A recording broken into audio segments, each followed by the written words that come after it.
What you've just crossed over is a bridge, but it doesn't feel like a bridge. It feels like an attractive piece of public realm. It's a grade. What used to happen is, as you came out where it says Paradise Forum, you used to have to go down a series of steps and under a very unattractive, probably one of the worst subways originally, and then come steps back up because the road had priority. So what this bridge has done is opened up this area and made this connection from the ICC and Brindley Place right through the city and down towards Bullring. And what we're trying to do as a city council is increase those walkways and routes and create a really attractive pedestrian network throughout the city. So, and that's going to help with the regeneration. And the Paradise Circus redevelopment is really part of that and starts to bring back new public spaces, new vistas, a lot of legibility, because you'll be able to make eye-line connection from some of our key buildings. So that's one of the key elements to it.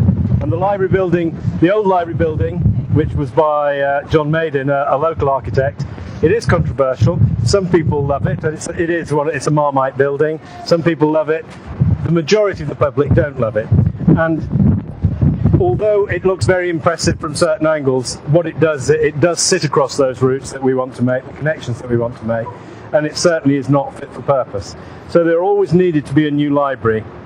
And if I refer back to our first site that we visited with Glenn, and Glenn talked about there being a plan for a new library by Richard Rogers in Eastside, and the reason that the location was changed was obviously a change of power in the local authority, and another perfectly logical and justifiable reason for having the library in the civic centre was made. That justification was made because we have a number of cultural facilities up here. The ICC, we've got the canals, we've got the Rep Theatre, and we've got the Museum and Art Gallery, we've got the Town Hall. So there was a very strong logic for having a civic library up here.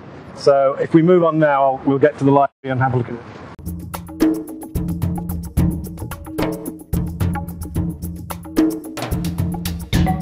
Brought you here because that gives you a picture of the finished building. The architects are Meccanu, a Dutch company. They won a competition to design the new library. It's a scheme which is relatively high cost, 190 million pounds plus, and it's going to deliver us a world-class library. It also links in with the Rep Theatre.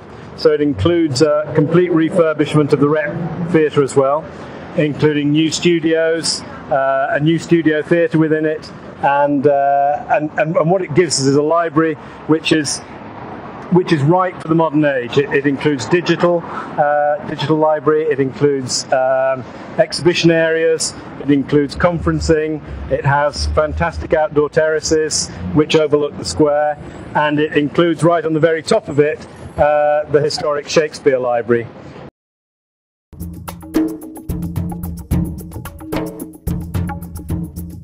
So as you can see, the scale of the library within the square, I think is right.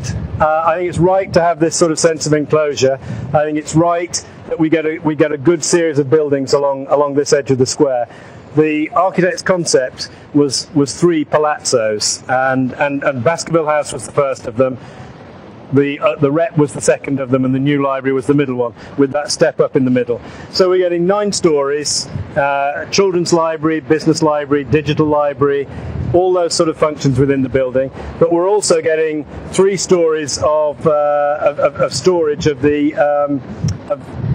reference library, if you like, Birmingham's archive. So not only do we keep, for the moment, a world-class photography collection, but again a world-class literary connection as well. Any questions on anything? Are they tidying it up at all? Oh yeah, okay, oh, it is. Yeah, I mean they're reglazing it. They're reglazing, cleaning, taking away the staircase, improving the bar, improving the reception area, and essentially reception becomes on a whole glazed frontage along here. So it's shared with the library. So that's and there'll be areas that people sit around. potentially sort of sponsored areas as well, where people can, do whatever, digital media, phones, that sort of stuff. So it could be a very interesting development on that ground level. So, I mean, what we're guaranteeing is there's a sort of a string of activity across the front of the square, rather than just being single doorways. Any plans on the other side? Yeah, that's the Arena Central development, and so yeah, this building will go. That building stays, obviously. That's a listed building, but essentially in the middle of there's another public square. There are proposals already for hotels, offices. And it takes over what used to be the old Central TV site, and that leads you on down through to towards the mailbox. Okay, so which is another very exciting, and the Cube, very exciting, project that's happened in Birmingham over the past few years. Is it going to be possible to be able to walk from Symphony Hall to Paradise practically undercover? Well, why would you want to? There will be. Actually, this front piece projects out over, so you'd be sheltered there, because you can see where the front is set back to that row of columns here. But those see the red columns there they're dummies. They'll come away. There's a cantilever there, so the front is the next set of columns back, concrete ones. Yes, there's going to be an entrance on the corner, and you could walk right the way through and come out. Yes.